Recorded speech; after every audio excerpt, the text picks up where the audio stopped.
Emma Clark's hands trembled as she dragged the blood-soaked man through the snow, his weight almost crushing her small frame. She didn't know his name. She didn't know where he came from. But the bullet wounds across his chest told her one thing: someone wanted him dead.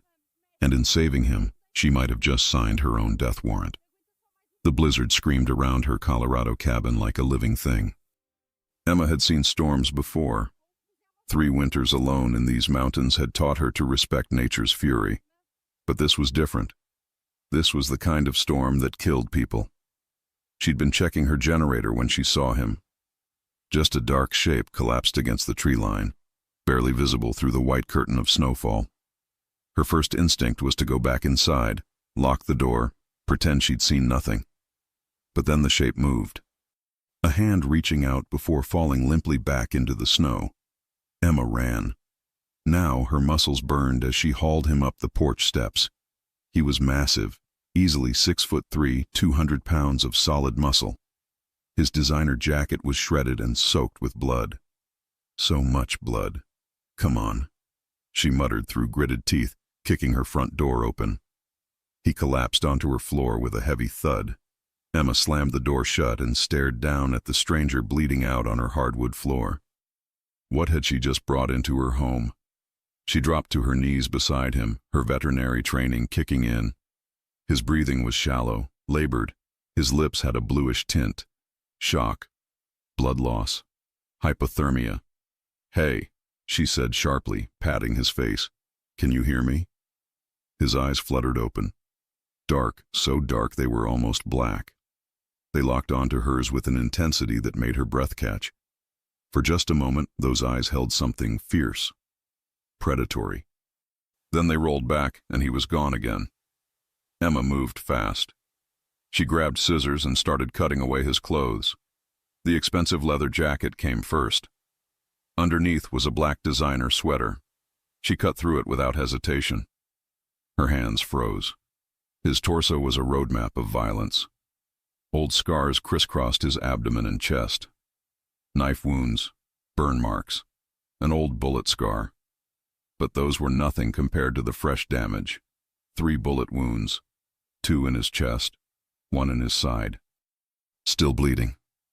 "Jesus," she whispered. This man needed a hospital. But the storm had knocked out her phone lines, and her cell had no signal. The roads were impassable. No ambulance was getting through tonight. It was just her veterinary supplies, and a dying stranger. Emma pressed sterile gauze against the worst wound. Blood soaked through immediately. She grabbed more gauze, applied pressure, counted his pulse. Too fast, too weak. "Don't you dare die on me," she said fiercely. "I didn't drag you through a blizzard just to watch you die on my floor." She worked through the night, cleaned the wounds, stopped the bleeding, removed 1 bullet lodged in muscle, her hands shaking because this was a person, not an animal. By 3 in the morning, she'd stitched him up, started an IV with fluids and antibiotics, wrapped his torso in bandages. He was stable, barely. Emma sat back, exhausted, and really looked at him. Even half dead, he was striking. Strong jaw covered in dark stubble, sharp cheekbones, black hair. His hands were scarred across the knuckles, fighter's hands. There was a tattoo on his ribs, partially visible beneath the bandages, a lion with a crown. She noticed his watch then, a Patek Philippe, $50,000 on his wrist. What kind of man wore a $50,000 watch and ended up shot 3 times in the middle of nowhere? She leaned closer and heard him whisper something. Tradimento. Marco. Traditore. Italian. A man in designer clothes, speaking Italian, covered in scars, shot 3 times and left for dead. This wasn't some lost hiker. This was someone dangerous. She should turn him over to the police when the storm cleared. That was the safe thing. But as she watched him fight for breath, something in her chest tightened. She knew what it felt like to be broken and left for dead. Her ex-boyfriend, Ryan, had spent 2 years systematically destroying her confidence, her sense of self, her ability to trust. She'd escaped to these mountains to heal. This man needed someone to save him. The storm raged for 3 days. Emma barely slept, monitoring him around the clock. His fever spiked the second night. She bathed him with cool cloths, forced fluids through his IV, prayed. He talked in his delirium. "Father, I'm sorry. So much blood. Valentina, stay down. I'll protect you." And once, a name. Luca. Emma decided that would be his name, until he woke up. On the third day, the fever broke. Emma was dozing when she heard him groan. Her eyes snapped open. Luca was awake, staring at her ceiling with confused eyes. "Hey," she said softly. "Easy. Don't try to move." His head turned toward her. "Where am I?" "My cabin, in Colorado. I found you 3 days ago during the blizzard. You'd been shot." His jaw tightened. He tried to sit up, and she put a hand on his shoulder.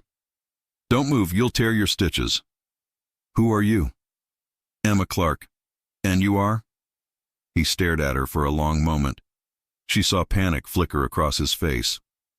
I don't remember." "What's the last thing you do remember?" "Nothing. Cold, pain, trees." His eyes pinned her. Nothing before that. Emma's heart sank. Trauma-induced amnesia. "You were speaking Italian in your fever. You said a name. Luca." "Does that mean anything?" Something flickered in his expression. "Luca, it feels right." "Okay, Luca then." She checked his pulse. "You're lucky to be alive. 3 gunshot wounds, hypothermia, blood loss. You saved my life." His gaze moved over her face. "Why?" "Because everyone deserves a chance." Something softened in his expression. Then the wariness returned. "The people who did this, they might come looking. I know." His hand caught her wrist, his grip strong. "I don't know who I am, but I know I'm dangerous. The scars, the way I was shot, you should turn me in." Emma looked at his hand on her wrist, then back at his face. She should be afraid, but all she felt was the warmth of his skin and the desperate warning in his eyes. "You're not exactly in shape to be a threat right now," she said quietly. "For the moment, you're just a patient who needs rest." Over the next days, Luca healed quickly. By day 6, he was walking around the cabin carefully. Emma watched him when he didn't know she was looking. The way he automatically scanned every room, noting exits. The way he moved, controlled, efficient. The way he positioned himself between her and the door. He didn't remember who he was, but his body remembered how to survive. On the 7th night, Luca broke their comfortable silence. "Tell me about yourself, Emma Clark. Who saves strange men in blizzards?" She looked up from her book. "What do you want to know? Why you're alone in these mountains, what you're running from. What makes you think I'm running?" A slight smile. "Because I recognize a fellow refugee." Emma decided on honesty. "I left a bad relationship 2 years ago. My ex was a deputy sheriff, controlling, manipulative, sometimes violent. Everyone loved him. No one believed me. So I ran, bought this cabin, started over." Luca's expression darkened. "This ex, he's still looking for you?" "Ryan calls sometimes. Says he's worried, but it feels like surveillance. Men like that don't move on. They see people as possessions." His voice was hard. "I think I might be that type. These scars, I'm not a good man, Emma. You talk in your sleep. You say a woman's name, Valentina. You tell her you'll protect her. That doesn't sound like a bad man." His hands clenched. "Valentina. The name feels important, but I can't remember her face." They sat in silence, the fire crackling. Emma was hyper-aware of him, the firelight on his features, the way his eyes kept returning to her face. It was dangerous, this attraction, but she couldn't stop it. On the 8th day, everything changed. Emma was outside when she noticed them. Tire tracks in the snow, fresh. Someone had been here, watching. She hurried inside. Luca took one look at her face and was on his feet. "What happened?" "Tire tracks. Someone was here." His expression became cold, predatory. "Show me." He studied the tracks. "Professional. They came, assessed, left when they didn't see what they wanted." "What were they looking for?" "Me." Emma's phone rang. Ryan. She answered. Hello? Emma, thank God. I've been worried. You doing okay? Ryan's voice was warm, concerned. I'm fine, Ryan. I need to ask you something. Have you seen anything unusual? Any strangers? Her eyes went to Luca. Why? We're tracking a fugitive. Dangerous guy. Might be in your area. I'm worried he might approach isolated cabins. What did he do? That's classified. Just promise you'll call if you see anything. This guy is extremely dangerous. She thought about the man in her cabin, his gentle hands, his protective instincts. I'll call if I see anything. She lied. Good girl. Stay safe. The line went dead. Your ex. Luca said. He's looking for you. Says you're a fugitive. Did he say what I did? No. Just that you're dangerous. She looked at him. Are you? Yes. But not to you. Never to you. No hesitation. You saved my life. That means something. I won't hurt you. I'd die first. The intensity made her breath catch. Then we need to figure out who you are before they find you. You're either very brave or very foolish. Maybe both. She managed to smile. I've been told I have terrible judgment in men. That surprised a laugh out of him. The air between them shifted, became charged. His gaze dropped to her lips. Emma, he said, his voice rough. Don't. We can't. She stepped back. You don't even know your real name. I know how you make me feel. Found. God, it would be so easy. But Emma had learned passionate intensity wasn't the same as safety. Let me see that tattoo. Maybe it means something. Luca lifted his shirt. Emma grabbed her laptop and searched. Lion Crown Tattoo Crime. Her screen filled with results. The Moretti crime family. Their symbol. A lion with a crown. Then she saw it. A wanted poster from the FBI. Dante Moretti. Age 34. Wanted for racketeering, conspiracy, murder, armed and extremely dangerous. Reward, $2 million. The photo was unmistakable. Emma turned slowly. Your name is Dante. Dante Moretti. You're wanted by the FBI for murder. Dante stared at his own face on the screen. No, he whispered. Emma's phone buzzed. A text from an unknown number. We know you have him. Give him to us, or you both die. You have 48 hours. Her hands shook. Dante's expression went ice cold. Emma, you need to leave. Before... The sound of engines cut him off. Headlights illuminated the cabin. Dante's hand found hers. Whatever happens, stay behind me. Emma woke to find Dante standing at her window, shirtless, his back tense. Someone's out there, he whispered. And I think I know why they want me dead. The sound of engines rumbled closer. They were coming. The headlights cut through the trees like predators hunting prey. Emma's heart hammered against her ribs as Dante grabbed her hand and pulled her toward the basement door. His movements were fluid despite the healing wounds, instinctive, like his body remembered what his mind couldn't. Down, now, he commanded, his voice low and controlled. She didn't argue. They descended the narrow stairs into the basement she'd converted into a storage space and emergency shelter. Dante pulled the door shut behind them, plunging them into darkness broken only by the thin strip of light beneath the door. Above them, car doors slammed. Footsteps crunched in the snow. Multiple sets. At least 4, maybe more. Emma pressed herself against the cold concrete wall, trying to control her breathing. Dante positioned himself in front of her, his body a wall between her and whatever was coming. Even in the darkness, she could feel the tension radiating from him, coiled, ready, dangerous. A fist pounded on her front door, once, twice, 3 times. Then the sound of wood splintering. They'd kicked it in. Heavy boots stomped across her floor. Emma heard furniture being overturned, drawers yanked open, her life being torn apart by strangers searching for something, searching for him. Non c'è nessuno, a man's voice said from above.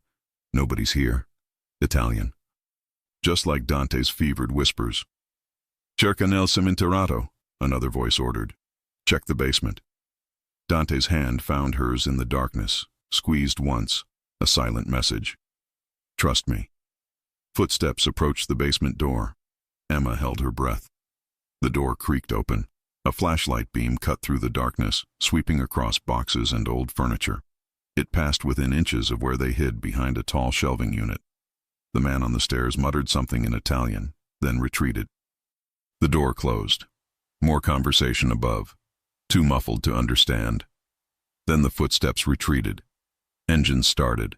The vehicles pulled away, their sound gradually fading into the night. They stayed frozen for 5 full minutes after the silence returned. Finally, Dante released her hand and moved to the stairs, listening. He climbed slowly, eased the door open, and disappeared into the cabin. Emma waited, her legs shaking, her mind racing with what had just happened. Professional men. Speaking Italian, searching her home with military precision. Dante returned, his expression grim. They're gone, but they'll be back. She climbed the stairs on trembling legs and surveyed the damage. Her couch was overturned, cushions slashed open. Her kitchen drawers hung open, contents scattered across the floor. They'd been thorough. Who were they? She asked, though she already knew the answer. Family. Dante moved to the window, carefully checking the tree line. Moretti family, based on the tattoo I saw on one of the men's necks. Same as mine. Emma's blood went cold. They're looking for you. They're looking for my body. They think I'm dead, but they need to be sure. He turned to face her, and in the low light he looked like someone else entirely, harder, colder, more dangerous. I saw the man clearly when he came down the stairs. His neck tattoo triggered something, a memory. What did you remember? Dante's jaw clenched. Blood. So much blood. Gunfire. Someone screaming my name, my real name. Dante. He pressed his palm against his forehead like he could force the memories through. There was a betrayal. Someone I trusted. Marco. The name you said in your fever. Marco Vitale. I can see his face now. Dark hair, scar across his left eyebrow, cold eyes. Dante's hands curled into fists. He was my underboss, my second in command, and he shot me, left me to die in these mountains. Emma sank onto her overturned couch, processing this. Why would he betray you? Power, control. The words came easier now, like a dam breaking. The Moretti family is an empire. Millions of dollars, influence from New York to Boston. Someone like Marco, ambitious, ruthless, he'd do anything to take it. So he staged a coup, and thought he'd succeeded. Dante's expression was bleak. The question is, how many others betrayed me? Who's still loyal? And where's... He stopped abruptly. Where's who? Valentina. The name came out broken. My sister. God, I can see her face now.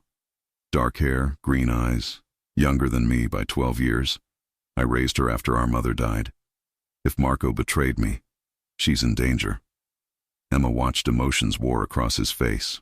Fear, rage, protective fury. This was the real Dante Moretti emerging from the amnesia, and he was nothing like the cold criminal from the FBI poster. He was a man terrified for his sister's safety. We need to find out if she's safe, Emma said, standing. No. Dante shook his head firmly. You need to get as far away from me as possible. This is my world, my mess. You've done enough. Those men just broke into my home. I'm already involved. Which is exactly why you need to leave. Emma, you don't understand what you're caught up in. The Moretti family, my family, we're not just criminals. We're an organization built on violence. Marco won't hesitate to kill you to get to me. Then we make sure he doesn't find you. She crossed her arms. You're still healing. You can't exactly fight off an entire crime family alone. I've done worse in worse condition. But there was no conviction in his voice. Emma stepped closer, looked up into those dark eyes that had seen too much violence. You protected me tonight. Stood between me and danger without even thinking about it. Let me return the favor. Why? His voice was rough, confused. Why would you risk everything for someone like me? Because despite everything, the FBI poster, the crime family, the violence, when I look at you, I don't see a monster. I see a man trying to protect his sister, a man who was betrayed by someone he trusted, a man who deserves a second chance. Something cracked in Dante's expression. He raised his hand like he might touch her face, then stopped himself, his fingers curling into a fist. You have no idea what I've done, Emma. The blood on my hands, the lives I've destroyed. Then tell me who Dante Moretti really is. He was silent for a long moment, wrestling with something internal. Finally he spoke, his voice low and heavy. I was 19 when my father was murdered by a rival family. Too young to lead, but I had no choice. It was take control or watch everything my family built crumble. So I became the monster they needed, ruthless, violent, feared. He moved to the window, staring out at the darkness. I made decisions that haunt me, ordered hits on people who betrayed us, built an empire on fear and blood money. I told myself it was necessary, that I was protecting my family, my territory. But the truth is, I became exactly what everyone expected me to be. What changed? Valentina. A slight smile, sad and tender.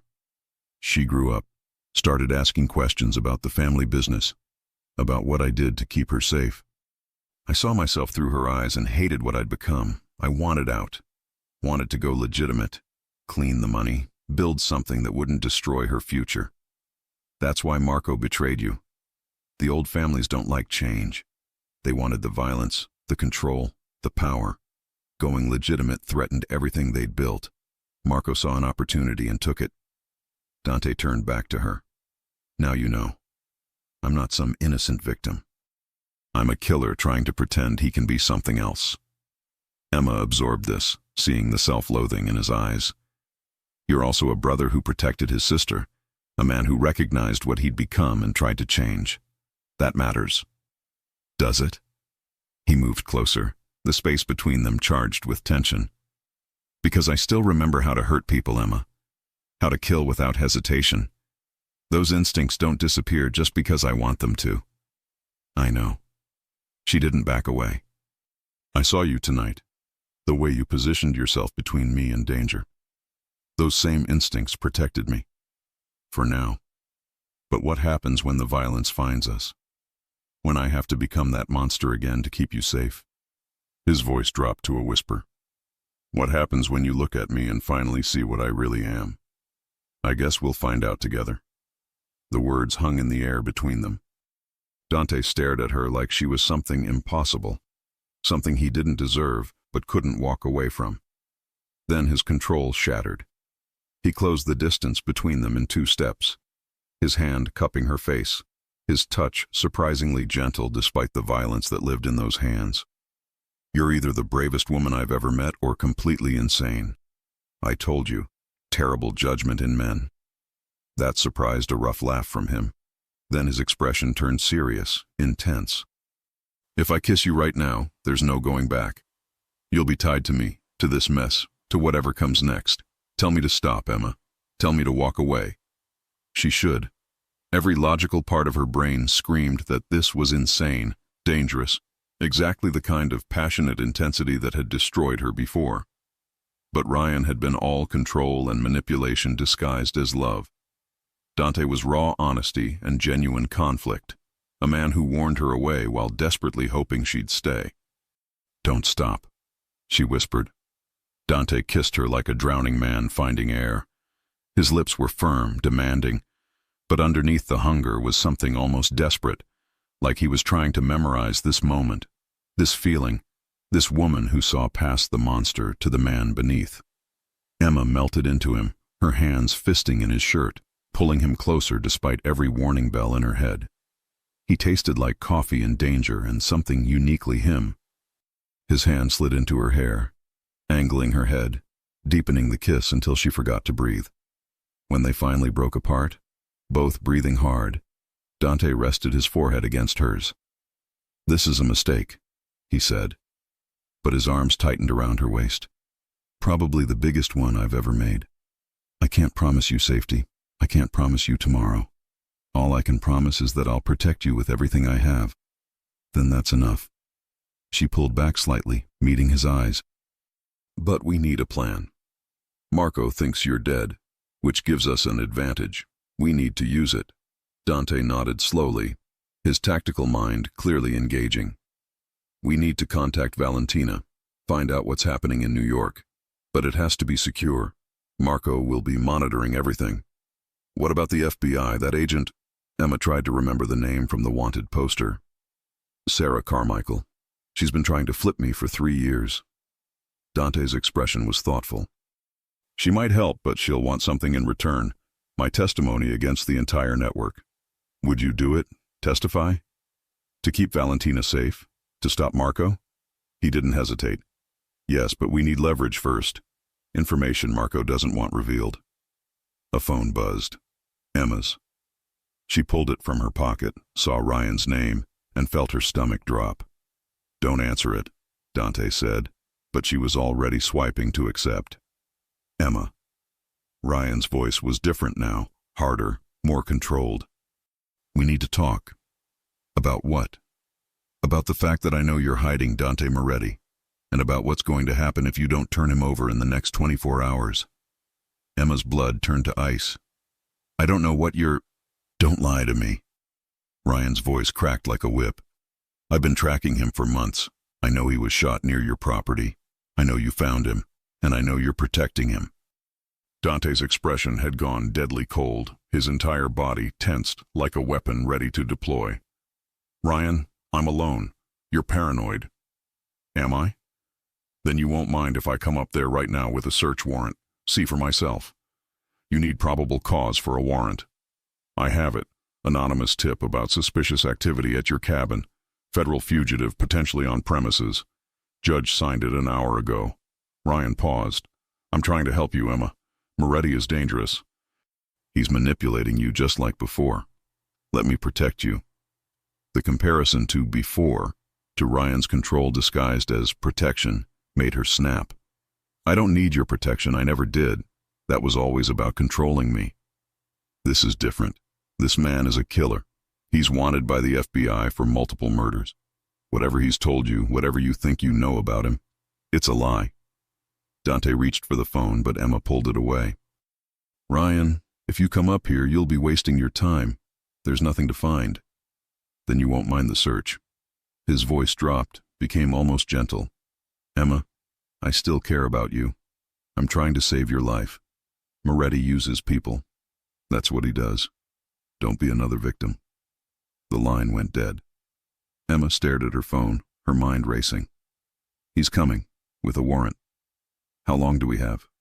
An hour, maybe 2 if the roads are still bad. Dante was already moving, grabbing supplies, his movements efficient and practiced. We need to leave. Now. Where? I have a safe house in Denver, one of my old network locations. We can regroup there, contact Valentina, figure out our next move. Emma grabbed her coat, stuffing essentials into a backpack. Her hands were shaking. This was really happening. She was running from the law with a wanted Mafia boss. Dante caught her hand, stopping her frantic movements. Emma, look at me. She met his eyes. Once we leave, you're a fugitive. Ryan will come after you. The FBI will add your name to the investigation. Your life as you know it. Gone. His grip tightened. You can still stay. Tell them I forced you, that you were a victim. They'll believe you. And leave you to face this alone? I've faced worse. Emma thought about her quiet life in these mountains, the peace she'd found after Ryan, the safety of isolation. Then she thought about Dante standing between her and danger, his desperate attempt to protect her even now by offering her an escape. No, she said firmly. We're in this together. Something blazed in his eyes. Gratitude, desire, something deeper that neither of them was ready to name. He pulled her against him, kissed her hard and fast, then released her. Then we move, fast. They were out the door in 3 minutes, Dante hot-wiring Emma's truck with practiced ease. As they pulled away from her cabin, away from her sanctuary, her safety, her old life, Emma looked back once. The place where she'd rebuilt herself was disappearing into the darkness. Any regrets? Dante asked, navigating the treacherous mountain road with the confidence of someone who'd done worse things in worse conditions. Emma turned to look at him, this dangerous, damaged man who'd crashed into her life with bullets and blood and broken memories. "Ask me later." His hand found hers across the console, their fingers interlacing. Later might not come. Then we better make sure it does. Behind them, in the rearview mirror, Emma saw headlights appear on the mountain road, red and blue lights flashing. Ryan had found them faster than expected. "Hold on," Dante said, his voice dropping into something cold and focused. The man who'd built an empire through violence and strategy was taking over. The truck accelerated into the night, sirens wailing behind them, and Emma realized with absolute clarity that she'd crossed a line she could never uncross. She was now a fugitive, running with the most wanted man in America. And God help her, she'd never felt more alive. "Você está certo. Vou reescrever o capítulo 3 com aproximadamente 10.000 caracteres, mantendo todos os elementos essenciais da história. 48 hours to decide between love and survival." The sirens faded as Dante navigated mountain roads with impossible precision.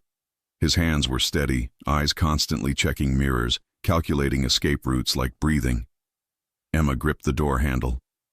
"How are you doing this?" "Muscle memory. My body remembers even if my mind doesn't." 20 minutes later, Dante pulled onto what looked like a hiking trail. He killed the lights and engine, plunging them into darkness. "We're waiting. Ryan will expect us to run for Denver." We give him time to pass, then double back. Dante turned to her. "You're shaking." Emma hadn't realized. The adrenaline was fading, and terror rushed in. "I just became a fugitive. Her voice broke. Dante pulled her across the console into his lap. She buried her face against his neck, letting the fear pour out. His arms wrapped around her, one hand stroking her hair with surprising gentleness. "I'm sorry. You should have let me go alone." "Stop. I made my choice. I chose you." Something vulnerable flickered across his face.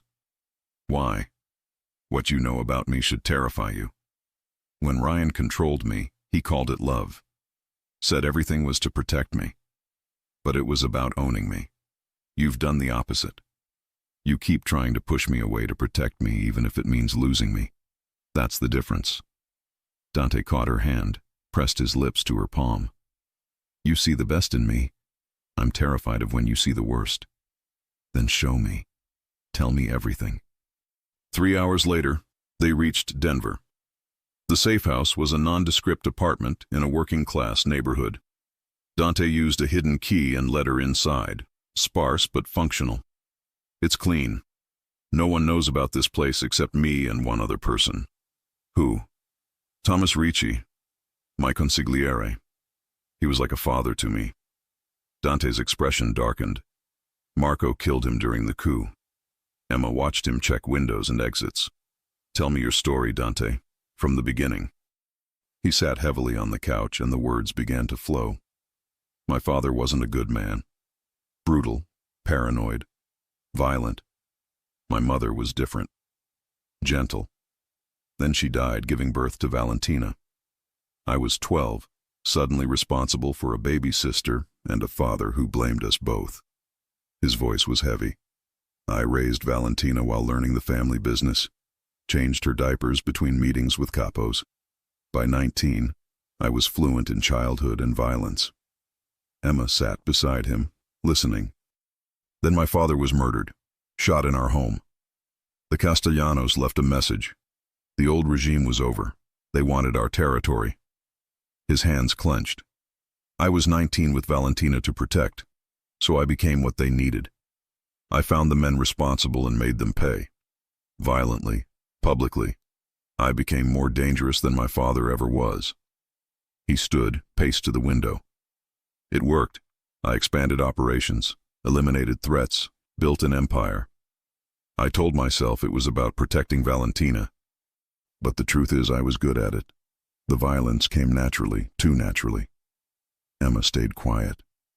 6 years ago, the Castellanos hit one of our operations. I ordered a retaliatory strike on their warehouse, told Marco to burn it down." His voice cracked. I didn't know the Castellano boss was hiding his family there. His wife, his 2 children, 7 and 9 years old. They died in the fire. Dante, don't make excuses. I gave the order. Those children died because of my arrogance. He pressed his palms against his eyes. I see their faces every time I close my eyes. Emma stood, moved to him.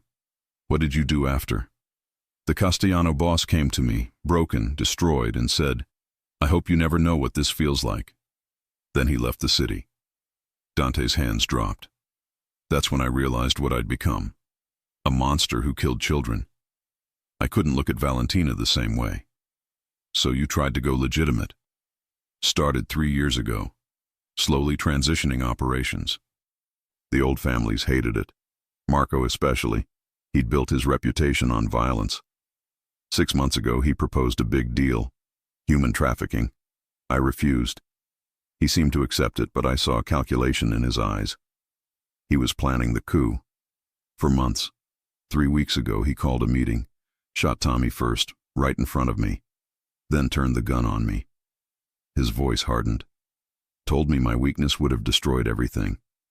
Ordered his men to dump me in the mountains. That's when you found me. And saved your life. And gave me a second chance I don't deserve. He looked at her intensely. Now you know everything. This is who Dante Moretti really is. Emma processed everything. You're right. You've done terrible things. Those children's deaths. You'll carry that forever. And you should. Dante's expression closed off. But you're also a brother who raised his sister. A man who recognized what he'd become and tried to change. You were betrayed for trying to do better. That matters. Does it? Those children are still dead. Yes, and you'll spend your life trying to make amends. That's redemption, Dante. Not erasing the past, but choosing to be better despite it. She knelt before him. I'm not naive. I know you're dangerous. But I also know you've been trying to protect me, trying to push me away from my safety. The monster you're afraid of? He wouldn't care enough to try. Emma, I'm choosing you anyway. Not because I don't see the darkness, but because I see you fighting it. Dante pulled her into his arms desperately. He kissed her like she was salvation and damnation together. I don't deserve you. He breathed against her lips. Probably not. But you're stuck with me. That surprised a broken laugh. If we do this, if we're really together, no more secrets. Complete honesty. Deal. Now tell me the plan. How do we stop Marco? Dante's tactical mind engaged. First, we contact Valentina through secure channels, find out what's happening in New York. His phone buzzed. The one from his jacket pocket. Someone had turned it on remotely. A text appeared. A photo. Valentina bound to a chair, her face bruised, terror in her green eyes. Below it, you're alive. Good. Now we can negotiate. Your life for hers. You have 48 hours to turn yourself in, or I start sending you pieces of your baby sister. M. Dante's entire body went rigid. The phone cracked in his grip. When he looked at Emma, his eyes were black with rage. Pure, focused, deadly. Marco just made the biggest mistake of his life. He touched Valentina. Emma saw it then. The monster he'd been hiding. Terrifyingly focused. This was the man who'd built an empire through violence. What do we do? Dante was already moving, pulling weapons from hidden compartments, guns, knives, cash. We destroy Marco Vitale and everyone who helped him. No mercy. Dante? He stopped. I know. This is the violence I was trying to leave behind. But Valentina is the only family I have left. If I have to burn the world to get her back, I will. Emma put her hand over his heart. Then we do it smart. We use your brain, not just rage. Marco wants you emotional, wants mistakes. Dante covered her hand, some ice thawing from his eyes. Strategy over emotion. Tommy taught me that. He took a breath, pulling back from the edge. We need help. Someone inside who can tell us where he's holding her. Who can you trust? Only one person. He dialed a number. It rang twice before a smooth Irish accent answered. Well, Dante Moretti back from the dead. James, I need to call in my marker. The life debt? What do you need? Safe passage to New York and information on Marco Vitale. He's holding my sister. A pause. Marco's consolidating power.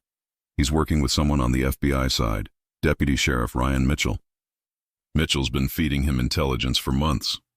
Emma's blood went cold. Ryan, I need transport to New York, tonight, and weapons. Consider it done. You saved my son's life. I'll have everything ready in 2 hours. James paused. But Marco's got 20 men. The old families are backing him. You'll be walking into a war. I know, but he has Valentina. I don't have a choice. Then I'll make sure you go in prepared. Dante hung up, turned to Emma. Ryan's working with Marco. The tracking, the warrant, everything was about making sure I died or got caught. So we take them both down. No, I go to New York. You stay here. Stay safe. Stop. I'm not staying behind. Valentina needs saving, and you need backup. Plus, Ryan's obsessed with me. That gives us leverage. I won't use you as bait. I'm volunteering. We use Ryan's obsession against him. She pulled him down, kissed him hard. Here's my truth. I'm in love with you, Dante Moretti. I know it's insane, but I don't care. I'm not letting you walk into hell alone. Dante's control shattered. He kissed her desperately, his hands everywhere. When they broke apart, he rested his forehead against hers. I love you too, and that's why you can't come. It won't work, because we're smarter than Marco. We're going to save your sister, take him down, and build a life together. You make it sound simple. It is. We survive. We win. We live. Dante laughed, broken, desperate. You're completely insane. His phone rang. Unknown number. He answered on speaker. Dante, this is FBI agent Sarah Carmichael. We need to talk. How did you get this number? I've been tracking you for 3 years. I also know Marco staged a coup and is holding your sister. And I know Ryan Mitchell is working with him. Emma and Dante exchanged glances. What do you want, Agent Carmichael? To make a deal. You testify against Marco, Mitchell, and the corrupt network. Give me everything.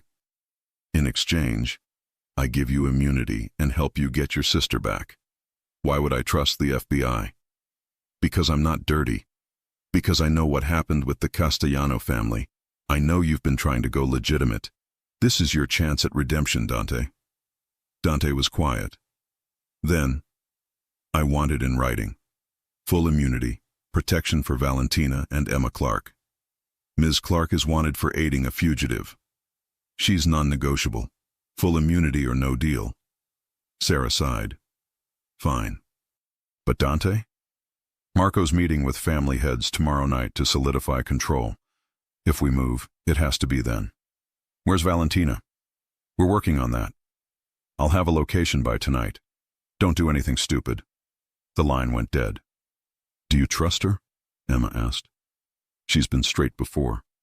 If she can get Valentina's location and guarantee immunity, this could work. He pulled Emma close. 48 hours ago, I didn't know my name. Now I'm planning to testify against my family and somehow not get everyone I love killed. When you put it that way, it does sound complicated. Emma, if this goes wrong, don't. We're both making it out, together. He cupped her face. There's my fierce Emma. Damn right. She kissed him. Now we have 2 hours before James has everything ready. I suggest we use that time wisely. The heat in Dante's eyes was answer enough. He lifted her, carried her to the bedroom, kicked the door shut. Outside, Denver woke to a normal day. Inside, 2 people who shouldn't have found each other made love like it might be their last chance. Because in 48 hours everything would explode, and only one of them might walk away. Você está certo. Vou reescrever o capítulo 4 com aproximadamente 10.000 caracteres, mantendo os elementos essenciais. They disappeared into the night, leaving everything Emma knew behind. 2 hours later, they stood in a warehouse on the outskirts of Denver. The space smelled of oil and metal, lit by flickering overhead lights. Emma stayed close to Dante, her hand resting on the gun he'd given her. A door opened. 3 men entered, the lead one tall with red hair going gray. He moved with the confidence of someone who'd seen everything. "Dante, you look like hell. Feel like it too." Dante stepped forward, and the men clasped hands. "James, thanks for this. You saved my boy's life. This is the least I can do." James O'Connor's sharp blue eyes moved to Emma. "And who's this?" "Emma Clark. She's with me." Something in Dante's tone made James smile. "With you, is she? That's new."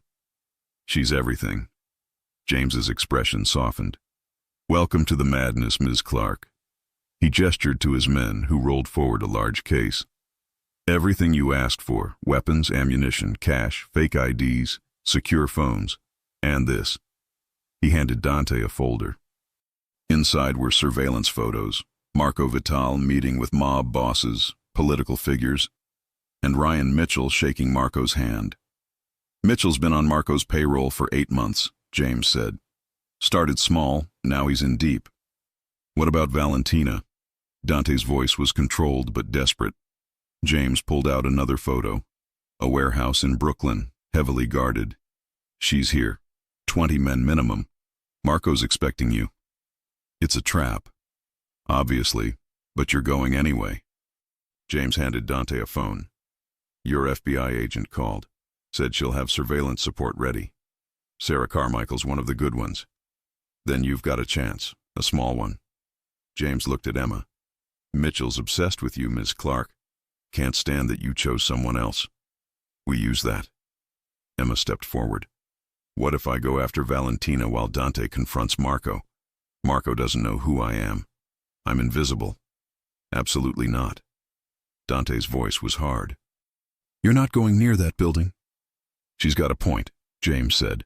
"Marco's prepared for you, not for a civilian woman. She could get killed." "I could get killed staying here too," Emma countered. "Marco knows about me now. My only safety is helping end this." Dante looked at her with frustration and fear. "You're asking me to put you in danger. I'm asking you to trust me, to let me be your partner." She moved closer.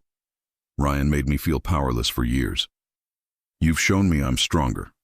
Let me prove it." Something shifted in Dante's expression. "If we do this, you follow my lead. Every step. You get Valentina out and you run. Understand?" "I understand." They spent the next hour planning. James's men would create a distraction at the warehouse, forcing Marco to move Valentina to a restaurant in Little Italy, right where they wanted her. Sarah Carmichael would have FBI agents positioned around the perimeter. Emma would pose as a server, get close to Valentina, and extract her when chaos started. Dante would confront Marco publicly, wearing a wire to capture everything. "One problem," Emma said. "How do I pose as a server?" James smiled. "The Carboni family owes me a favor. Their daughter's working tomorrow night. She'll call in sick. You'll take her place." Dante's phone buzzed. "Sarah Carmichael." "Tell me you found her," Dante answered. "Brooklyn warehouse. Valentina's alive. Seems unharmed. But Marco's moving her tomorrow afternoon, to the restaurant in Little Italy." "We know. We'll be there. You're supposed to let us handle this. And if I don't walk in, Marco kills Valentina to prove a point. He wants a public execution, me on my knees before he puts a bullet in my head. That's how he solidifies power." A long silence. "You're probably right, which is why I'm going to trust you. But you wear a wire. You get me evidence. Real, actionable evidence." "Done." "Emma Clark's with you, isn't she?" "Yes." "Tell her I'm adding witness protection to the immunity deal." Emma shook her head firmly. Dante said, "She says no. We're staying together." "Of course you are. Fine. But you both better survive this." Carmichael out. James packed up his equipment. "My men will be in position by 6 p.m. tomorrow. Distraction starts at 7. That gives you 30 minutes before Marco arrives with Valentina at 7:30. They left the warehouse hand in hand. Back at the safe house, neither could sleep. They lay in bed together, Dante holding her. "Tell me about Valentina," Emma said softly. "Stubborn, smart, our mother's eyes, our father's temper. but better than both. She wanted to be a lawyer. I kept her clean. No involvement in the family business.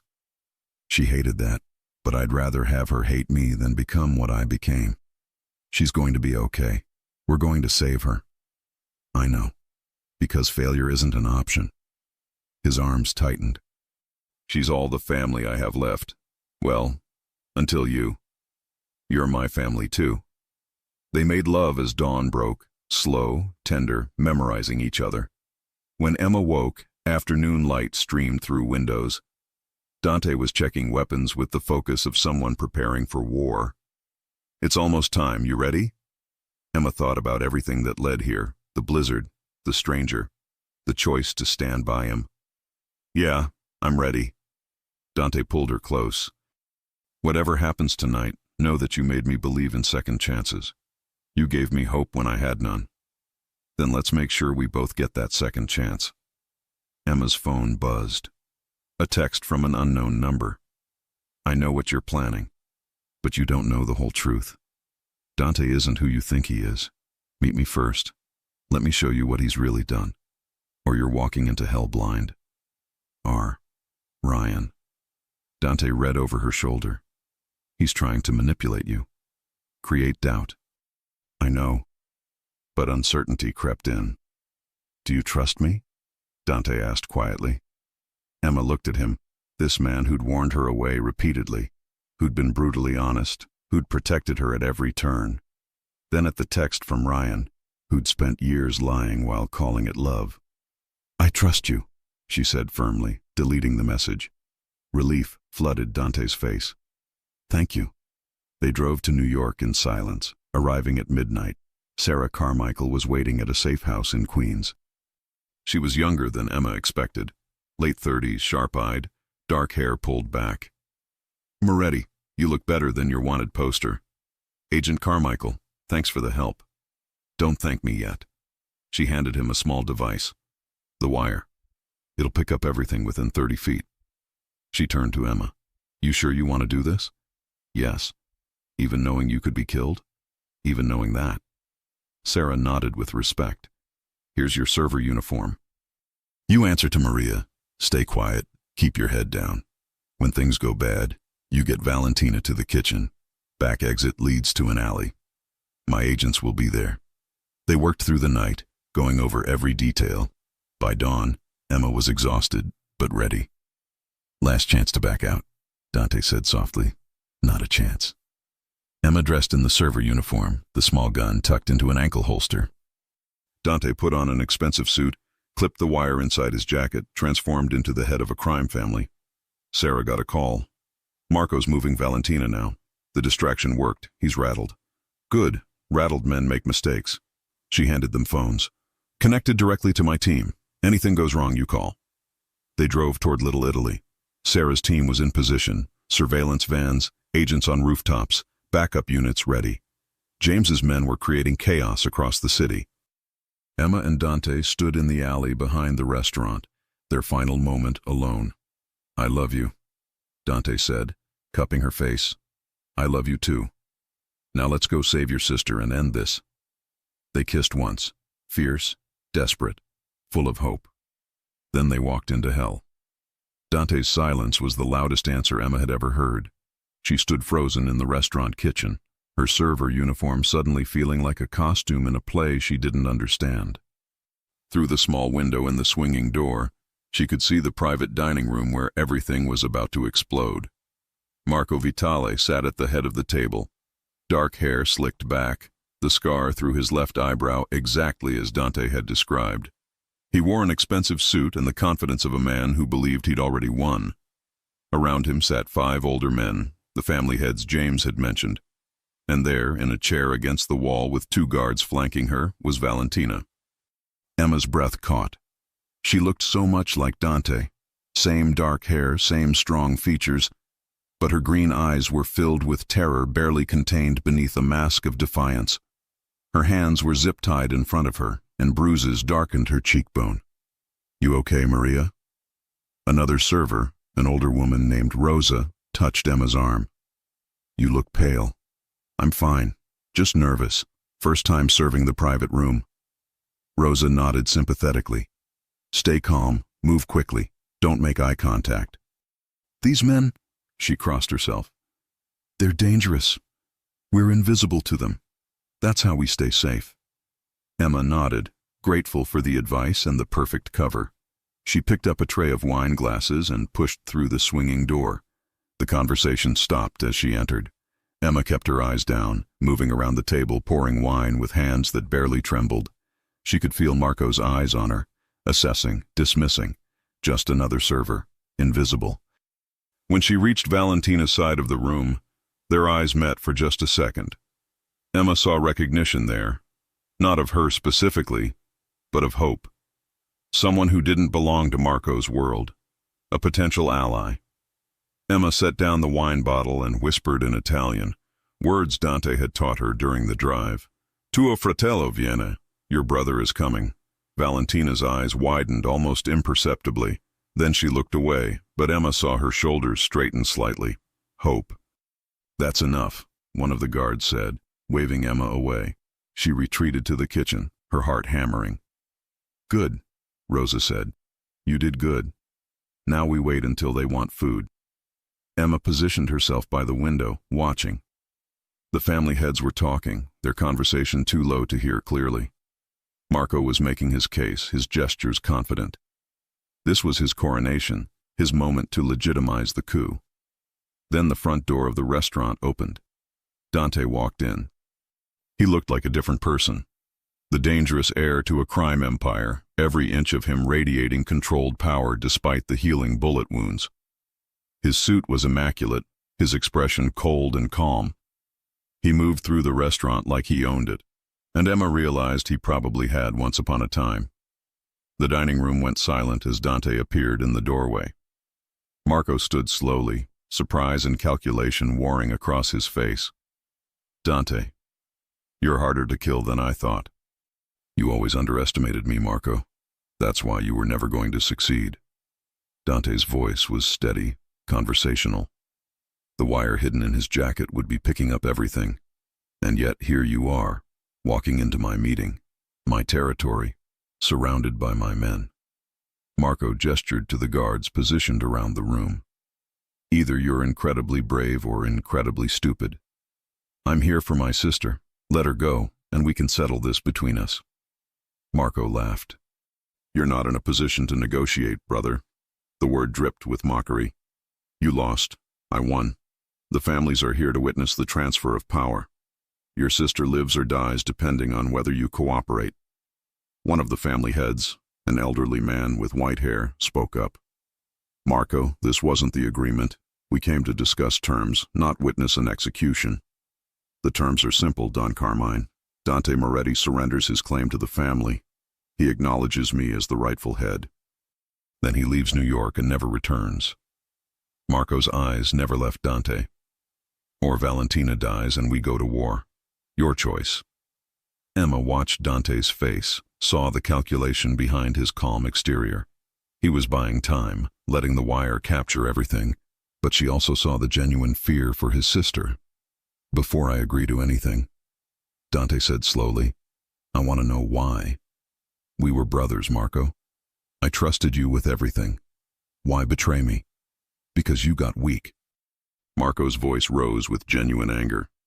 You wanted to go legitimate, clean the money, play nice with the government. You forgot what we are, Dante. We're wolves. And wolves don't become sheep just because the world gets uncomfortable with teeth.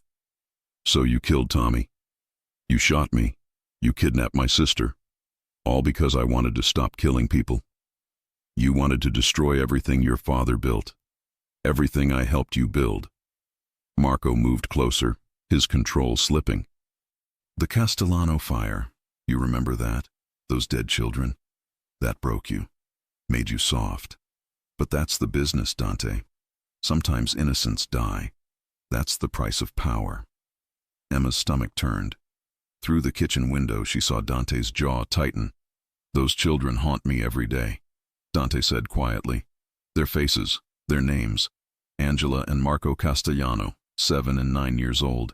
They died because I gave an order without thinking, without caring about collateral damage. That's not strength, Marco. That's monstrosity. That's survival. Marco was shouting now, his composure cracking. You think the other families respect weakness? You think they'd follow a boss who apologizes for doing what's necessary? I think they'd follow a boss who doesn't murder children. Dante's voice was cold.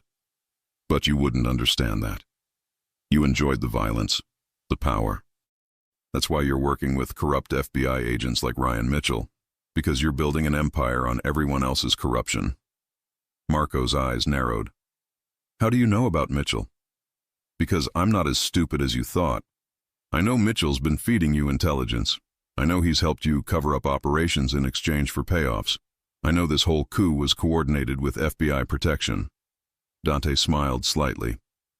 And I know every word we're saying right now is being recorded by federal agents surrounding this building. The room erupted. Marco lunged for Dante, but the family heads were already standing, shouting, backing away. The guards didn't know whether to protect Marco or defend themselves. In the chaos, Emma saw her opening. She burst through the kitchen door, running straight for Valentina. The guards turned, surprised by the server suddenly acting like a threat. Emma pulled the gun from her ankle holster, small, easily dismissed but very real, and pointed it at the nearest guard. "Step back," she said, surprised by how steady her voice was. "Who the hell are you?" Marco shouted, turning from Dante. "Someone who's tired of men like you hurting people I love." Emma kept the gun trained on the guard as she moved to Valentina, using a kitchen knife to cut her zip ties. "Can you run?" "Yes," Valentina gasped. "Who are you?" "Emma. Your brother sent me." She pulled Valentina to her feet. "Kitchen, now." They ran. Behind them, gunfire erupted. Emma heard Dante shout her name, heard the chaos of the dining room descending into violence. But she couldn't stop. She had to get Valentina out. Rosa screamed as they burst into the kitchen, but Emma didn't slow down. She dragged Valentina toward the back exit, kicked open the door, and stumbled into the alley. FBI agents swarmed them immediately. "Valentina Moretti?" Sarah Carmichael appeared, her weapon drawn. "You're safe now. Come with me." "My brother." Valentina tried to turn back. "Is fighting his way out. We need to get you clear." Sarah's eyes met Emma's. "Good work. Now both of you into the van. We'll extract Dante next." Emma let herself be pulled toward the surveillance van, but her heart was back in that restaurant, with Dante, surrounded by Marco's men, fighting a war he might not survive. "We have to go back," she said, pulling against the agent holding her arm. "Dante is wearing a wire and carrying 3 weapons," Sarah said firmly. "He knew what he was walking into. Right now, our priority is keeping you and Valentina alive, so his sacrifice wasn't for nothing." "Sacrifice?"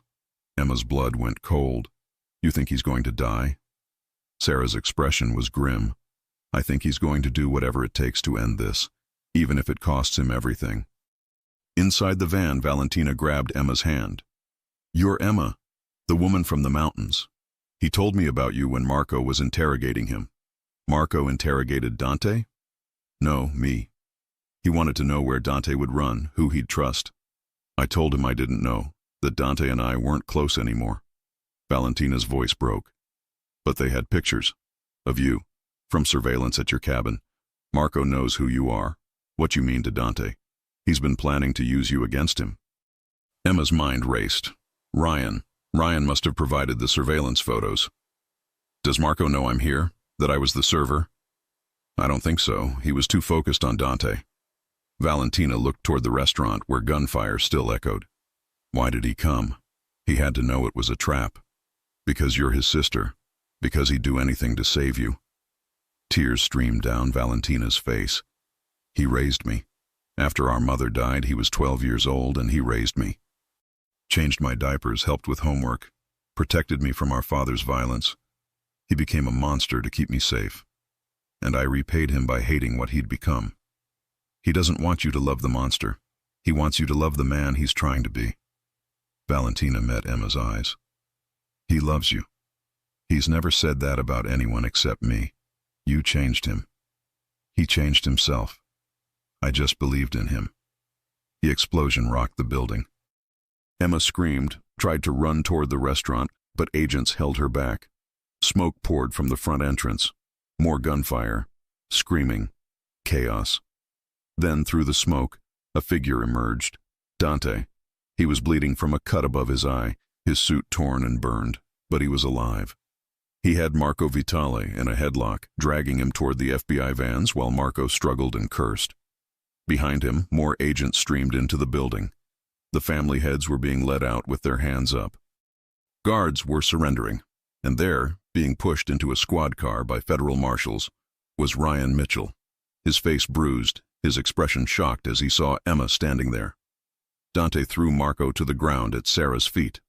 One crime boss, as promised, plus wire recordings of everything, the coup, the corruption, the FBI collusion, all of it. Sarah nodded to her agents, who immediately cuffed Marco. Dante Moretti, you're under arrest for...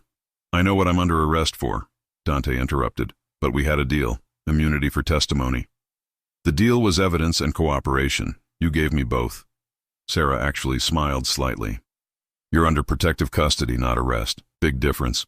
We'll debrief you, you'll testify, and then, assuming you don't get killed before trial, you and Ms. Clark get to start that new life. Dante's eyes found Emma. Relief, love, and exhaustion warred across his face. Emma, Valentina, you're both safe. Emma finished, running to him. She didn't care about the blood or the FBI agents watching or the absolute insanity of the situation. She threw herself into his arms, felt him catch her and hold her like she was the only solid thing in a collapsing world. You did it, she whispered against his chest. You saved her. You ended this. We did it. You got Valentina out. That was the only thing that mattered. Valentina approached slowly, hesitantly. Dante released Emma and turned to his sister. For a moment, they just stared at each other. Years of distance and pain and love all tangled together. Then Valentina launched herself at him, sobbing. You idiot! You stupid self-sacrificing idiot! You could have died. But I didn't. Dante held her tight, his own eyes wet. I'm sorry, Val. For everything. For the life I gave you, for the violence, for becoming... Stop, just stop. Valentina pulled back, looking up at him with their mother's green eyes. You were never the monster you think you were. You were a boy forced to become a man too fast, making impossible choices to protect me. I see that now. I should have seen it sooner. You see it because you got away, because I kept you away. That was the only thing I did right. Sarah cleared her throat. This is touching, but we need to move. Marco's associates are going to realize what happened soon. We need all of you in protective custody until trial. They were loaded into separate vehicles, Dante in one, Emma and Valentina in another. As they pulled away from the restaurant, Emma looked back. The building was swarming with federal agents. Marco was being shoved into an armored vehicle, his empire crumbling around him. Ryan was in another car, his head down, his corruption finally exposed. It was over. The war, the chase, the danger. Over. What happens now? Valentina asked from beside her. Now we testify. We help put Marco and everyone who helped him away for life. Emma watched the city pass by. And then we figure out what comes next. Dante said you're from Colorado, mountains. Yeah. A cabin in the middle of nowhere. It's peaceful. Quiet. Valentina smiled slightly. Sounds perfect for him. He always hated the city, the noise. He just stayed because of the family. The family's not his responsibility anymore. No, it's not. Valentina looked at Emma. Thank you for saving him, for giving him a reason to want to be saved. He gave himself that reason. I just reminded him it was possible. They were taken to a secure federal facility. Concrete walls, armed guards, the kind of place where people disappeared from the world for their own protection. Dante was already there when they arrived, flanked by agents but no longer cuffed. He pulled both Emma and Valentina into a hug the moment he saw them. We're safe. It's really over. Not yet, Sarah said, approaching with a thick folder. Now comes the hard part. You testify against 37 defendants, Marco, Mitchell, corrupt officials, family heads, the whole network. The trials will take months, maybe years. I'll testify as many times as it takes. Good. Because what you did tonight, the wire recordings, the witnessed confession, that's going to bring down the entire East Coast operation. You're a hero, Dante. Or you will be, once people stop thinking of you as a criminal. I am a criminal. I just happened to do one good thing. You did more than one good thing. Emma squeezed his hand. You've been doing good things since the moment you decided to change. Tonight was just the culmination. They were given adjoining rooms in the facility, small but comfortable, with windows that looked out over the city. Emma stood at the window, watching dawn break over New York, marveling at how much had changed in 3 weeks. 3 weeks ago, she was alone in her cabin, hiding from the world. Now she was in federal protective custody with a Mafia boss turned informant and his sister, preparing to testify in the biggest organized crime trial in decades. Her life had become absolutely insane. And somehow, she'd never felt more alive. Dante came up behind her, wrapped his arms around her waist. What are you thinking? That I should regret everything. Running with you, becoming a fugitive, nearly getting killed. She leaned back against him. But I don't. I'd do it all again. Even knowing what I am, what I've done. I know exactly what you are, Dante Moretti. You're a man who made terrible choices, who carries real guilt, who's trying desperately to atone. You're also the man who protected me, who fought for his sister, who chose redemption over revenge. She turned in his arms. You're not perfect, but you're mine, and I'm keeping you. Dante kissed her, soft, tender, full of promises. I love you, Emma Clark, and when this is all over, when we've testified and served our time and done everything required, I'm going to marry you, properly, with witnesses and vows and everything. Is that a proposal? It's a promise. The proposal comes later, when I can get you a ring and do it right. Emma smiled. I don't need a ring. I just need you. You'll get both. He pulled her closer. We'll go back to Colorado, to your cabin, build the life we should have had. Quiet, simple, together. What about Valentina? She'll come with us if she wants, or she'll go to law school, become the lawyer she always dreamed of being. Either way, she's free. We're all free. Free.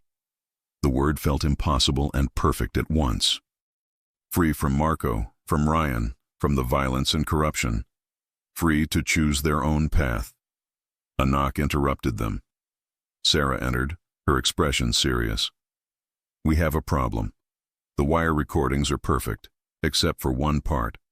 Ryan Mitchell's corruption is well documented, but his lawyer is arguing entrapment. He's claiming you forced him to work with Marco, that you manipulated him. That's a lie, Emma said. Ryan approached Marco. He was already corrupt. I believe you. But we need proof. Something concrete that shows Mitchell initiated the relationship with Marco. Sarah looked at Emma. Did Ryan ever call you while you were on the run? Text you? Anything that might show his state of mind? Emma thought back. The texts. The calls. He texted me the night before the restaurant. Tried to convince me that Dante was manipulating me. Wanted me to meet him first. Do you still have the message? I deleted it. She stopped. But phones keep records even after deletion, right? If you have my phone. We have your phone. We seized it as evidence. Sarah was already moving toward the door. If that text exists, it could be the proof we need.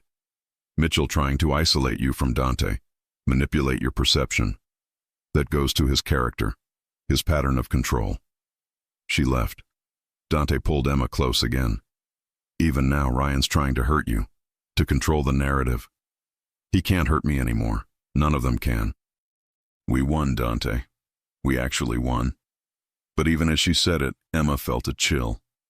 Something wasn't right. Ryan was too smart to go down without a fight. And men like him always had contingencies. 3 hours later, Sarah returned. Her expression was grim. We recovered the text. It's good evidence, but there's more. Mitchell had a backup plan. If he ever got arrested, he'd arranged for all his personal files to be released online. Everything he knew about Dante's operations, about the families, about federal witnesses, names, addresses, protection details. Dante went very still. When does it release? It already has. 20 minutes ago.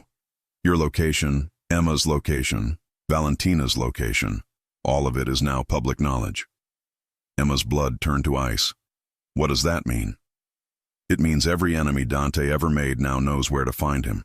It means this facility is compromised. And it means we need to move you all, now, before someone acts on that information.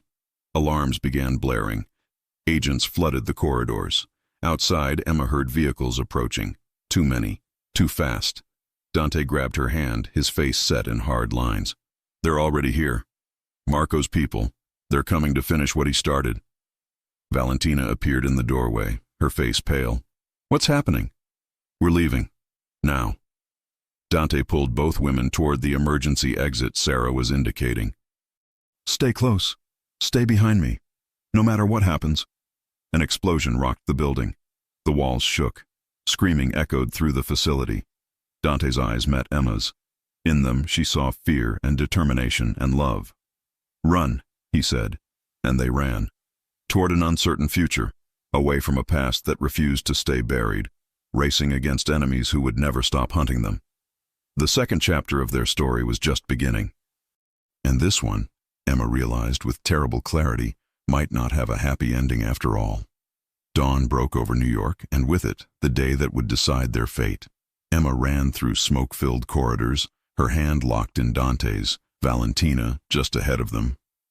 FBI agents shouted orders, gunfire echoed from the floors below, and somewhere in the chaos, their enemies were closing in. Sarah Carmichael appeared through the smoke, her weapon drawn, blood streaking her temple. This way! We have armored vehicles in the underground garage. They descended emergency stairs, taking them 3 at a time. Behind them, more explosions, more screaming. Marco's associates had come prepared for war. How did they mobilize so fast? Dante demanded as they reached the garage level. Mitchell's files went live 20 minutes ago. That's all the time they needed. Sarah led them toward a black SUV. Get in. We're taking you to a secondary location. They piled into the vehicle. As it screeched out of the garage, Emma looked back to see armed men flooding into the facility. They'd escaped by minutes. Where are we going? Valentina asked, her voice shaking. Nowhere safe, Sarah admitted. Mitchell exposed every safe house, every witness protection location, every federal facility. Until we can secure you properly, we're mobile. Dante's jaw clenched. Ryan did this to hurt Emma, to prove he still had control. He did this to burn everything down on his way out. Sarah corrected. Mitchell knew if he was going down, he'd take everyone with him. 37 defendants, hundreds of witnesses, all exposed. It's a disaster. Emma stared out the window, watching the city wake up. Ordinary people starting ordinary days, unaware that lives were being destroyed in the shadows. What do? We regroup. Get ahead of this. Sarah's phone rang. She listened, her expression darkening. Understood. She hung up. Marco escaped during the chaos. He's in the wind. Of course he is. Dante's voice was cold. He planned this. The whole thing, getting arrested, waiting for Mitchell's insurance policy to activate, using the chaos to escape. We didn't win. We just delayed the inevitable. No. Emma grabbed his hand. We're not giving up. We've come too far. Emma's right. Valentina leaned forward. Marco wants you running scared, making mistakes. That's how he wins. We need to be smarter. Sarah pulled the SUV into an abandoned warehouse district. We have maybe an hour before they track this vehicle. Use it to think. What's Marco's next move? Dante closed his eyes, and Emma watched him shift into the strategist who'd built an empire. Marco's ego won't let him just disappear. He needs to prove he won. That means he'll come for me personally. Make it public. Make it brutal. But first, he'll go after what I care about most. His eyes opened, locked on Emma and Valentina. He'll use you as bait. Try to draw me out for a final confrontation. Then we don't let him take us. Emma's mind was racing. We flip it again. We make him think he's got us, but we're actually setting the trap. With what leverage? We have nothing. We have me. Everyone turned to Valentina.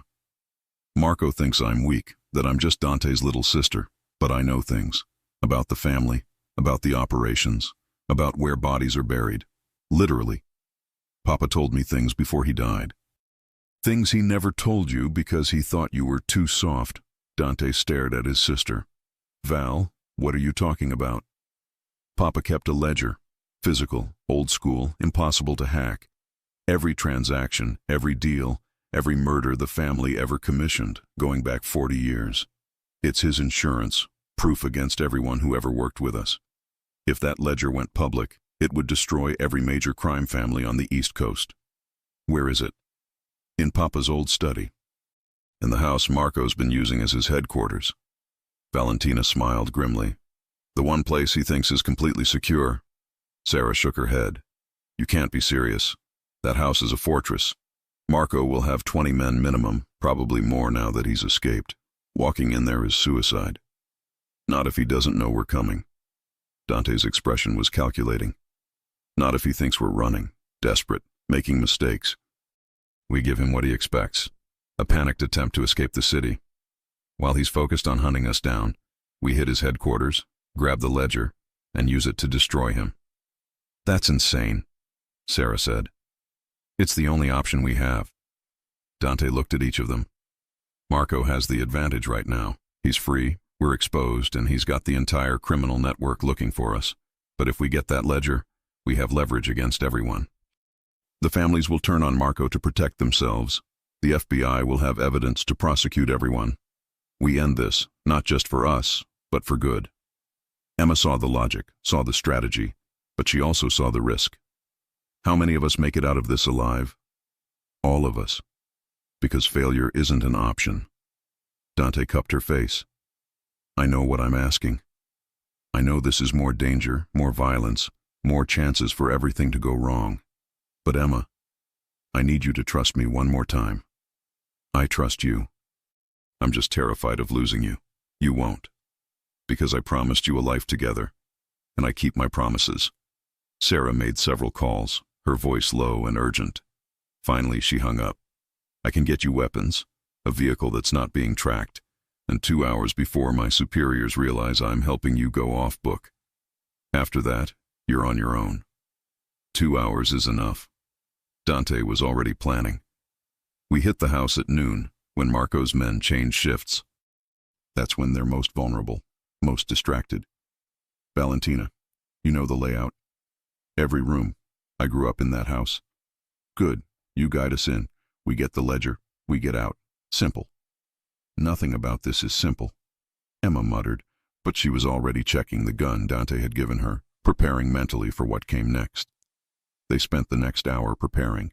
Sarah provided tactical gear, weapons, and a detailed surveillance layout of Marco's headquarters. The house was a mansion in the suburbs, gated, guarded, and designed to withstand assault. But it had one weakness, the old tunnels beneath it, bootlegger passages from Prohibition that Papa Moretti had kept maintained for emergencies. I used to play in those tunnels as a kid, Valentina explained, marking the map. They connect to the storm drains. We can come up directly into the basement, bypass all the exterior security. Won't Marco know about the tunnels? Emma asked. He knows they exist. But Papa sealed them years ago after a security scare. Marco never bothered to check if they're still functional because he thinks they're concrete-filled dead ends. Valentina smiled. Papa lied. He kept them open as his personal escape route. Only he and I knew. Dante looked at his sister with new respect. You've been planning this, waiting for the right moment. I've been surviving, learning, preparing for the day I could finally escape the family. I never thought, her voice caught, I never thought it would be like this. With you. Together. We're getting out together. Dante pulled her into a hug. All of us. We end this, and then we're done. No more violence. No more running. We build something new. At 11:30, they entered the storm drains 2 blocks from Marco's headquarters. The tunnels were dark, damp, and claustrophobic. Emma followed Valentina's lead, Dante bringing up the rear, his weapon drawn and ready. They moved in silence, the only sound their breathing and the distant drip of water. Emma's heart hammered. This was it. The final play. They either won everything or lost everything. After 20 minutes of crawling through darkness, Valentina stopped. Here, this leads up to the basement. She pointed to a ladder ascending into shadows. The study is 2 floors up, east wing. We'll have maybe 5 minutes before someone notices we're there. Then we move fast. Dante went first, testing the ladder, then hauling himself up. Emma went next, with Valentina behind her. They emerged into a wine cellar. Expensive bottles lined the walls, Papa Moretti's collection, gathering dust. Dante led them to the door, listened, then eased it open. The hallway beyond was empty, but Emma could hear voices from other parts of the house. Marco's men, going about their day, unaware that their enemies had infiltrated their stronghold. They moved like ghosts through the mansion. Emma recognized some of it from surveillance photos, the grand staircase, the formal living room, the opulent displays of wealth built on blood and crime. But seeing it in person was different. This was where Dante had grown up, where his father had ruled, where violence had been normalized. Studies this way. Valentina led them up the stairs, past family portraits that showed a younger Dante holding baby Valentina, their mother's gentle smile captured forever in oil paint. They reached the study. Dante picked the lock in seconds, muscle memory from a life Emma was still learning about. Inside, the room was exactly as Papa Moretti had left it. Dark wood, leather furniture, and a massive desk that dominated the space. The ledger's in the safe, behind that painting. Valentina pointed to a portrait of Antonio Moretti, stern, cold, every inch the crime boss. Dante moved the painting, revealing an old-fashioned safe. He stared at it for a moment, then began working the combination. Papa's birthday, Mama's birthday, Valentina's birthday. The safe clicked open. Inside was a single leather-bound book, aged and worn. Dante lifted it out carefully, opened it to a random page, and Emma saw names, dates, amounts, a complete record of 40 years of organized crime. This is it. Dante's voice was quiet. This ends everything. Not quite everything. Marco's voice came from the doorway. They spun. Marco stood there, gun drawn, 5 of his men flanking him. His expression was triumphant. Did you really think I didn't know about the tunnels? Papa told me about them before he died. I've been waiting for you to try exactly this. Dante stepped in front of Emma and Valentina, the ledger clutched in his hand. It's over, Marco. With this ledger, the FBI can prosecute everyone.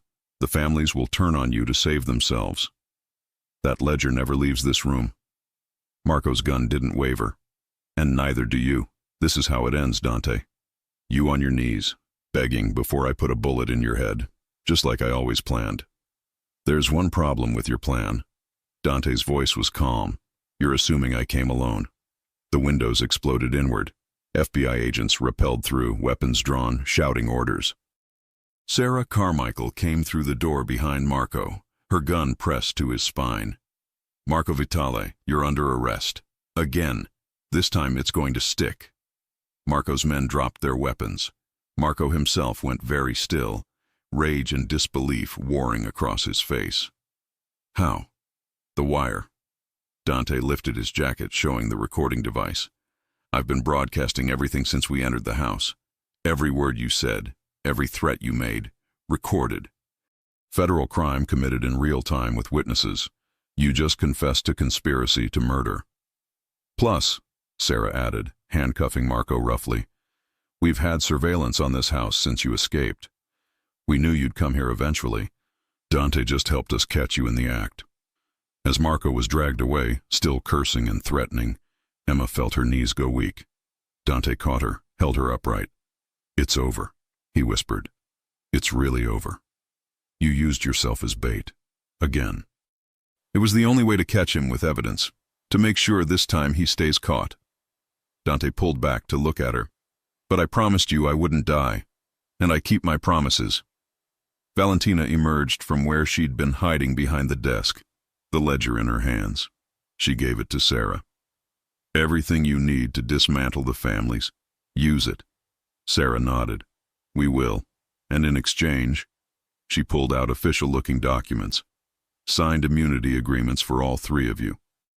Dante testifies against Marco and the corrupt officials.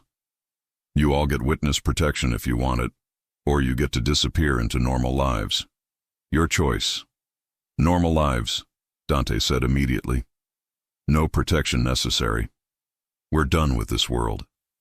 3 months later, Emma stood on the porch of her cabin in Colorado, watching snow fall gently over the mountains. So much had changed, yet somehow she'd come full circle, back to where it all started. Dante was in the kitchen, attempting to cook dinner with comical determination. He'd testified in 7 trials, putting away Marco, Ryan, and dozens of others. His cooperation had dismantled the East Coast crime families, ended decades of corruption, and earned him, if not forgiveness, at least the chance at redemption. Valentina was inside too, curled up on the couch with law school textbooks. She'd enrolled under a new name, pursuing the dream Dante had protected all those years. She visited often, staying in the guest room they'd built, part of their new family. The cabin had been expanded, more space, more rooms, more life. They'd built something here in the mountains, something real and good and free from the violence of their past. Dinner's ready, Dante called. Well, it's edible. That counts as ready, right? Emma smiled, walked inside to warmth and laughter and love. Dante pulled her close, kissed her temple. What were you thinking about? About how 3 months ago I dragged a dying stranger through a blizzard, and now he's burning pasta in my kitchen. Our kitchen. And I'm not burning it, I'm caramelizing it. That's not how pasta works. Valentina laughed from the couch. You two are disgustingly cute. They ate dinner together. The pasta wasn't actually that bad. And talked about ordinary things. Valentina's classes, the foundation they were starting for victims of organized crime. The garden they'd plant in spring. Later, after Valentina went to bed, Dante led Emma outside. The snow had stopped, leaving everything crystalline and perfect under moonlight. I have something for you. He pulled out a small box. Emma's breath caught. Dante, I promised you a proper proposal. I promised you a ring and everything. He opened the box, revealing a simple band with a single diamond. Nothing ostentatious, just perfect. Emma Clark, you saved my life in every way a person can be saved. You gave me hope when I had none, love when I deserved hate, and a future when I thought I had only a violent past. Will you marry me? Will you build this life with me? Will you let me spend every day earning the gift you've given me? Tears streamed down Emma's face. Yes, 1,000 times yes. He slipped the ring on her finger, and it fit perfectly. Then he pulled her into his arms, and they stood there in the snow, 2 broken people who'd found each other in the storm and decided to heal together. I love you, Dante whispered against her hair. Every day for the rest of my life, I'll love you. I love you too. And Dante, you already earned it. You earned it the moment you chose to change. The moment you chose us over revenge. The moment you decided to be better. They kissed under the stars, in the place where their story began. And somewhere in that kiss was everything. The violence they'd survived, the love they'd found, the future they'd build together. 6 months later, they married in those same mountains. Small ceremony, just Valentina, Sarah Carmichael, James O'Connor, and a handful of others who'd helped them survive. Dante wore a simple suit. Emma wore a dress the color of snow. They exchanged vows they'd written themselves, promises of honesty, growth, and love without conditions. When the officiant pronounced them married, Dante kissed his wife like she was the air he breathed, and Emma kissed him back, thinking about that day in the blizzard when she'd made the choice to save a stranger. Best decision she'd ever made. A year after that, Emma went into labor during a spring snowstorm, nature's sense of humor. Dante held her hand through every contraction, whispering encouragement, his fear and love written across every feature. When their daughter was born, small and perfect and screaming with indignation, Dante cried. Actually cried, tears streaming down his face as he held her for the first time. Lucia, he whispered, the name they'd chosen together. Little light. Emma watched him with their daughter, saw the gentleness in his hands, the wonder in his eyes. This man who'd been a killer, a crime boss, a monster. He was also this, a father, a husband, a man building something beautiful from the ruins of his past. Valentina came to meet her niece the next day, graduating with honors from law school. She held Lucia carefully, tears in her eyes. "She's perfect." "She is." Dante wrapped an arm around his sister. "And she'll grow up knowing only love. No violence, no crime, just family. That's all Papa ever really wanted for us," Valentina said quietly. "He just didn't know how to give it. Then we break the cycle, here, now, with her." They sat together on the porch, Emma, Dante, Valentina, and baby Lucia, watching the sun set over the mountains. The foundation they'd started was thriving, helping hundreds escape organized crime. Dante consulted with the FBI, using his knowledge to dismantle remaining operations. Emma had expanded her veterinary practice into a full clinic. They'd built a life, a real one worth fighting for. "I never thought I'd have this," Dante said, holding his daughter while she slept against his chest. "Peace, family, a future worth living." "You have it because you chose it," Emma reminded him. "You chose to be better, to change, to fight for something other than power." "I chose it because you showed me it was possible." He looked at her, love shining in those dark eyes that had once been so cold. "You saved me, Emma. That day in the snow, you saved everything." Emma leaned against him, watched their daughter sleep. "We saved each other." And that was the truth. Two broken people finding each other in a blizzard. A stranger with no memory and a woman brave enough to believe in second chances. They'd built something impossible, redemption, love, and a future free from the sins of the past. Some love stories begin with chance meetings. Theirs began with a stranger in the snow, a mafia boss wanted by the FBI, and a woman who saw the man beneath the monster. They'd survived betrayal, violence, and a war for their lives. And in the end, love won. It didn't erase the past. It didn't make the sins disappear. But it gave them something better, the chance to build a future worth the fight. Dante Moretti was no longer a crime boss. He was a husband, a father, a man who'd found redemption in the mountains where he'd nearly died. And Emma Clark, who'd once been so broken she'd fled to isolation, had found her strength in loving a man everyone said she should fear. Together, they proved that second chances weren't just possible, they were worth everything. Years later, when Lucia was old enough to ask about how her parents met, they'd tell her a simpler version, about a snowstorm, about helping someone who needed it, about choosing love even when it was complicated. They'd tell her the truth eventually. When she was old enough to understand, about who her father had been and who he'd become, about the choices that defined them. But for now, in this moment, with their daughter sleeping peacefully and the mountains standing eternal around them, they simply existed in the life they'd built, a life earned through pain and sacrifice and the simple, radical choice to believe in better. Emma looked at her husband, saw him smile at their daughter with infinite gentleness, and knew with absolute certainty she'd saved him in the snow that day. And every day since, they saved each other. That was their story. Not perfect, not simple, but real, and absolutely worth it.